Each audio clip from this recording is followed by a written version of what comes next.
Today we are going to look at one big monster in the photography world, and this is Fujifilm's 50mm f1.0. Yeah.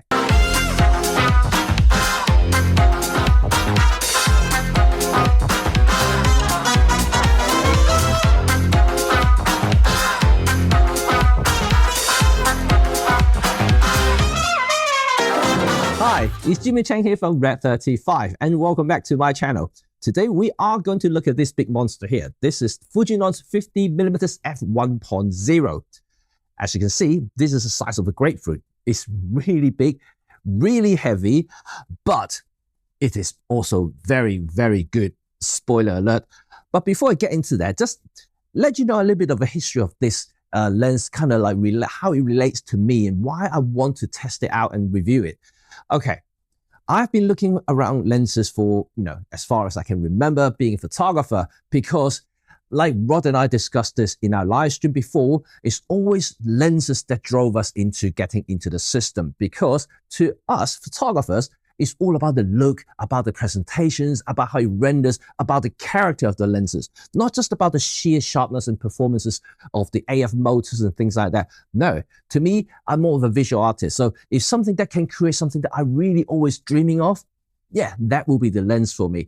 So the Fujifilm F1, having seen so many reviews before, I really wanted to test it out on myself, but I haven't, really been a Fujifilm user, nor I have a Fujifilm camera. Until very recently, I acquired my very own XM5, and now I have a mount to use this lens. So I asked Fujifilm to loan me this lens, and they are very happy, and thank you very much for loaning me this lens so I can test it out. So finally, I have a chance to do this just over Christmas. So I have had this lens since Christmas, so it's been a few weeks already. Although having said that, I haven't used the lens for the last couple of weeks because I was pretty ill. But I did shoot it extensively during the Christmas market lights and things, some of which you already seen in my Christmas video with the XM5 and the RS4 already. But overall, I think this could be the lens that I will be acquiring next. Not just because of the XM5 that I just recently got, but also because this represents a piece of history in the photographic world. The reason I say that is because, well, as you may already know, this Fujifilm 50 f1 is one of the two lenses with f1 aperture and autofocus in the entire photographic history. The last, or the previous one, or the other lens being the over 30-year-old Canon EF 50mm f1L EF. And that lens, I wouldn't say technically perfect because it's quite soft, wide open, but it did break the record of being the fastest autofocus lens in the entire world at the time. But they kind of, old, and also you can't even buy new anymore. So I guess this is now the only f1 autofocus lens you can buy, brand new. And this is what drove me into it, And I couldn't quite afford the original 50 f1 back then, and now you can buy new, and I no longer use Canon ESLR. So I just can't really have that reasons to buy that anymore, even in the second-hand market. However, this I have, because I have the XM5, it's mirrorless, it's modern, and technically it's actually way better than the Canon EF f1 AF. Before I get into the image quality of the Fujifilm 50mm f1, let's have a look at the build quality. And what can I say? It is immense. It is heavy, it is bulky, it feels like a bomb. It just, look at this. This is big and heavy and massive. And look at the size of the XM5 next to it. It's almost, well, it does actually weigh twice as much as the camera itself. It is twice as big as the camera itself. And it's just a massive beast, full stop. But don't forget it, this is a 50mm f1.0 with autofocus in it. So overall, I would say that, it is good. It's okay, it's just big lens because of the aperture size and whatnot. So overall construction is just really, really up to the top end of the Fujifilm lenses. Full metal constructions, aperture ring is smooth, the focus ring is smooth. But one thing I would like to maybe have a little bit of a criticism is the aperture ring design itself. Well, the Fujifilm F1 is based on the older design of the Fujifilm lenses, which without the auto lock on the aperture ring. which is a little bit annoying for me because, well, as you know, the XM5 ergonomics is pretty poor because of the size. So every time I mount these two together, I have to use two hands to operate it. By doing so, I have to rest the lens on my left hand, usually like this. And then, well, very, very often, my palm will accidentally change the aperture setting without me knowing, you know, when I was just moving, especially during video time, if I do manual focus racking.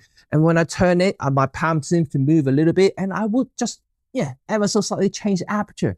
And I hate that because so many times when I was doing the Christmas video, I was just operating it manually and I changed from the A position to F16. So all of a sudden I thought, why did the image become so dark? Or just suddenly I lose the depth of field. It's what happened there? And I realized that my palm basically changed the aperture setting.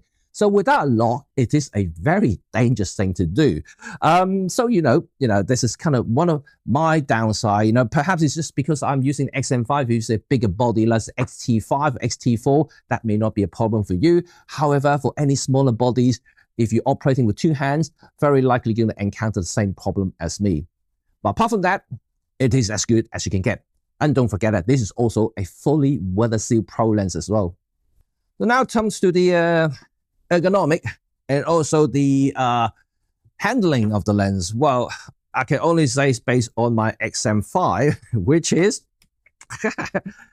crazy and also not very good because look at the size of the lens compared to the camera body once again.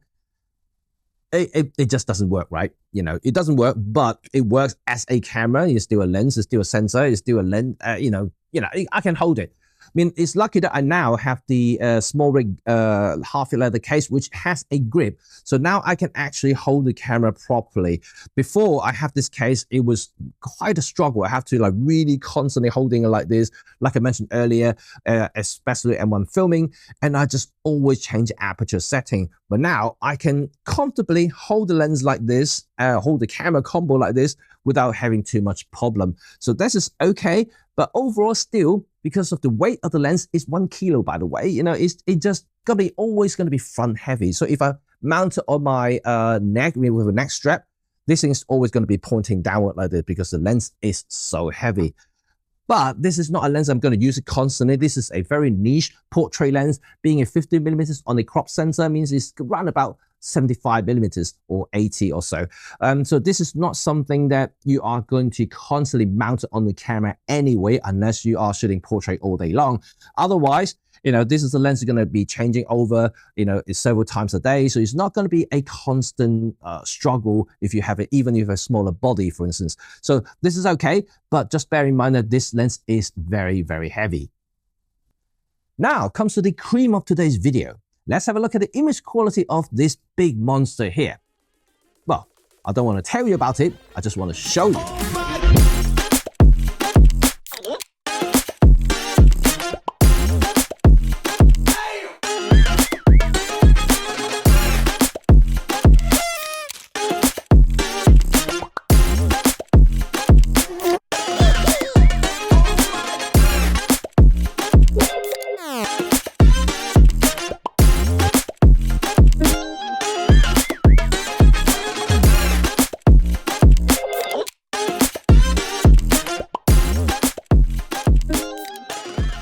As you can see, this lens is pretty magical. All the images, it just come out amazing. To me, it's just really, really cool. Subject separation is obviously very prominent if you shoot at f1. And I just think it's pretty good. Some of the images I didn't quite nail the focus 100% because, you know, I was moving, the subject was moving, and it's really super low light. And I did push the ISO up relatively high, even with f1 aperture. But don't forget that this guy also doesn't, I mean, the XM5 doesn't have IBIS in it. So I have to rely on faster shutter speed to freeze the action. But overall, I would say the image quality coming up from this lens is just really amazing. Given the right tool and the right scenarios and right environment, you are going to achieve something that you probably can't achieve with other lenses. This is something to do not only just the technical side of it, but also the rendering of the lenses, which is a little bit like my Super Nocturne, the Voigtlander from MFT, and also my Leica Summilux. You know, these some of the lenses I've used in the past, I praised about the rendering, also apply to this Fujinon lens right here. To me, I think this is really cool. So I know that you guys would like to know how sharp this lens is. And well, I would say f1 is darn sharp. You know, you can totally use it at f1, no problem in the center region. Edges is going to be a little bit soft. However, having said that, you know, if you want pin sharp edge-to-edge detail, stop it down to 2.8, you're really achieving that. But if you want the like MFT top, you know, the performance, you probably have to stop them to 5.6 to get everything like, you know, kind of crazy sharp.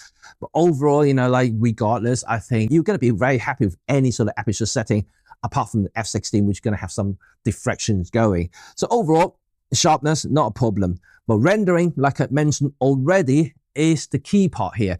The Fuji 950 f1 has some sort of really kind of special rendering compared to the 56 that I also tested before, the 1.2.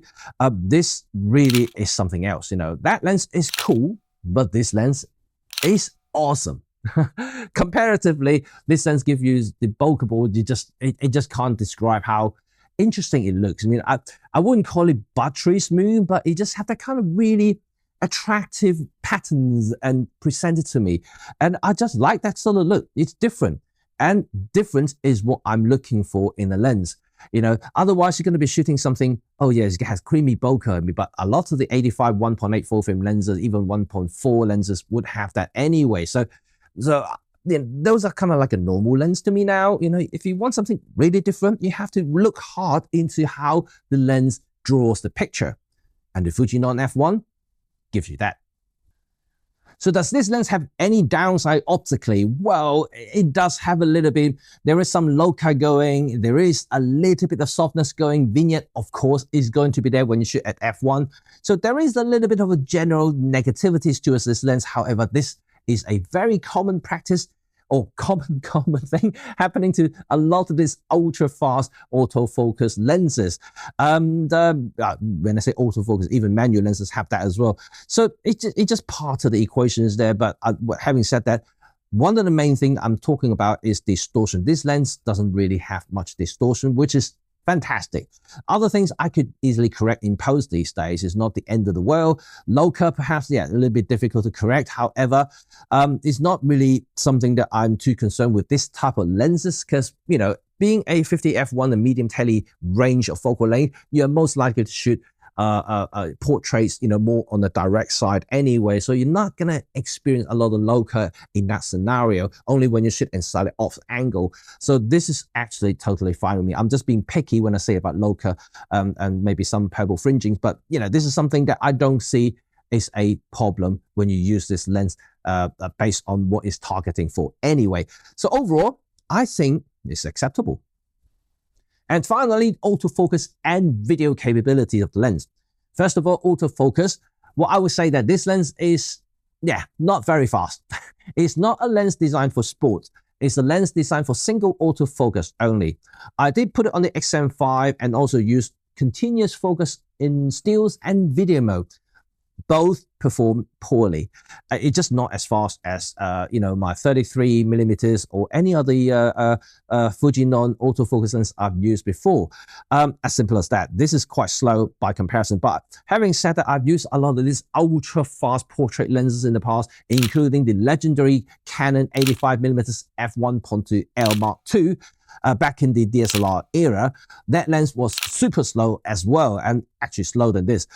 So I'm kind of accustomed to a lot of these ultra-fast portrait lenses. So it just seems to be the norm. Whether it's too many glass to move or whether it's just because the motor just have to drive those heavy glass elements or what, I don't know. You know, something is happening here. So if you want to use this lens for sports, you can forget about it. If you want to use this in autofocus for video, forget about it because it's not going to track very, very well. So if I want to use this for video, I will have to put it in manual focus very carefully because this one doesn't have a manual clutch. It has an infinity ring. It doesn't have a hard stop. So it's very hard to judge or racking any focuses if you really want to do that. Everything's focused by wire. So just be mindful what you're going to use this lens for when it comes to cinematic purposes or when it comes to photography. Just put it in single autofocus and forget about continuous focus altogether. So would I recommend this lens to anyone who has a Fuji system? Heck yes. I mean, I mean, depending on whether you are a portrait guy or not, because I am one, so I will definitely recommend this lens to anyone. I may even get this lens for myself at some point in the future, because I think it is special. I like the look of it. I do really appreciate the rendering of it. It's just overall a beast to shoot. I just always, like I said already in the video, appreciate and admire some of these different type of lens in my book. You know, I don't like normal lenses anymore, you know, because I've handled so many, I've shot with so many. I just like something that gives me you know, like a little tinkle, you know, when I see the images that it generates. You know, just like the 45 1.2 and the Olympus portrait lens, that the feather bokeh, it just gives me that little tinkle there. And then I like the Canon 85mm f1.2, like I mentioned, that gives me a tinkle. This 50 f1 also gives me a little bit of tinkle there. So it is really, really cool. And I just like these sort of lenses that give me that feeling. And yeah, no doubt, this is one of those lenses. And now because I have a XM5, so I have a camera to mount this lens on.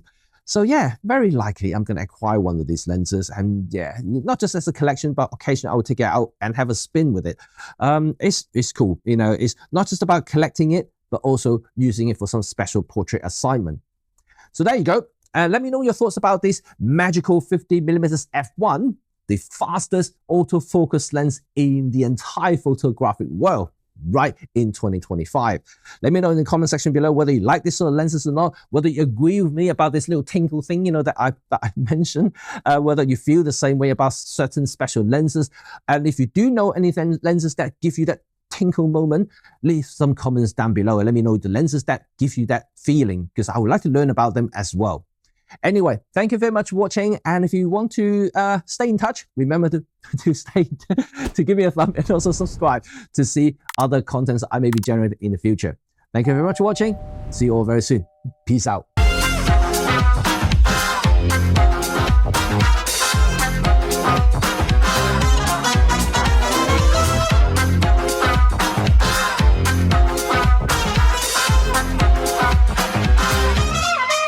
Hi, welcome back to the bonus sections. And yeah, I genuinely interested in getting this lens for my tiny XM5.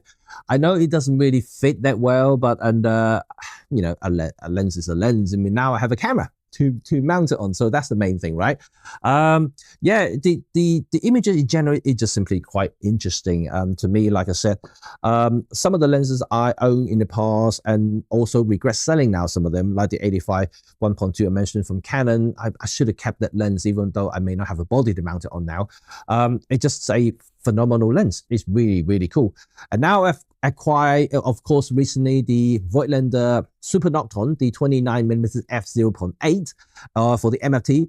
And that's a magical lens as well. That it just gives me that really interesting look when it comes to the final result. And also the Olympus 45mm f1.2 Pro lens also give me that really special look that I always love when it comes to photography, especially in portraiture. So some lenses really does give us this kind of special rendering that I would say magical.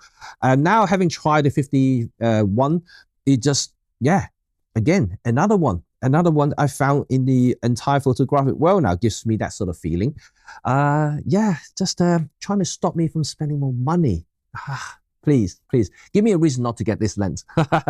Anyway, like I mentioned in my previous videos, I'm heading to Japan in a few weeks time in February, and if any of you want to meet me there, please do so. Let me know in the comment section below or DM me directly. I'll see if I maybe can structure one day and or in one morning or one afternoon or one evening to meet you guys and do some interesting photography, right? Or even meet me at the OM showroom in Shinjuku, because I'm definitely going to check it out myself. Haven't been there last time, and this time I'm definitely going to see it with my own eyes. Just want to see, you know, my place. Anyway, thank you very much for watching, and I'll see you all very soon. Take care. Bye now.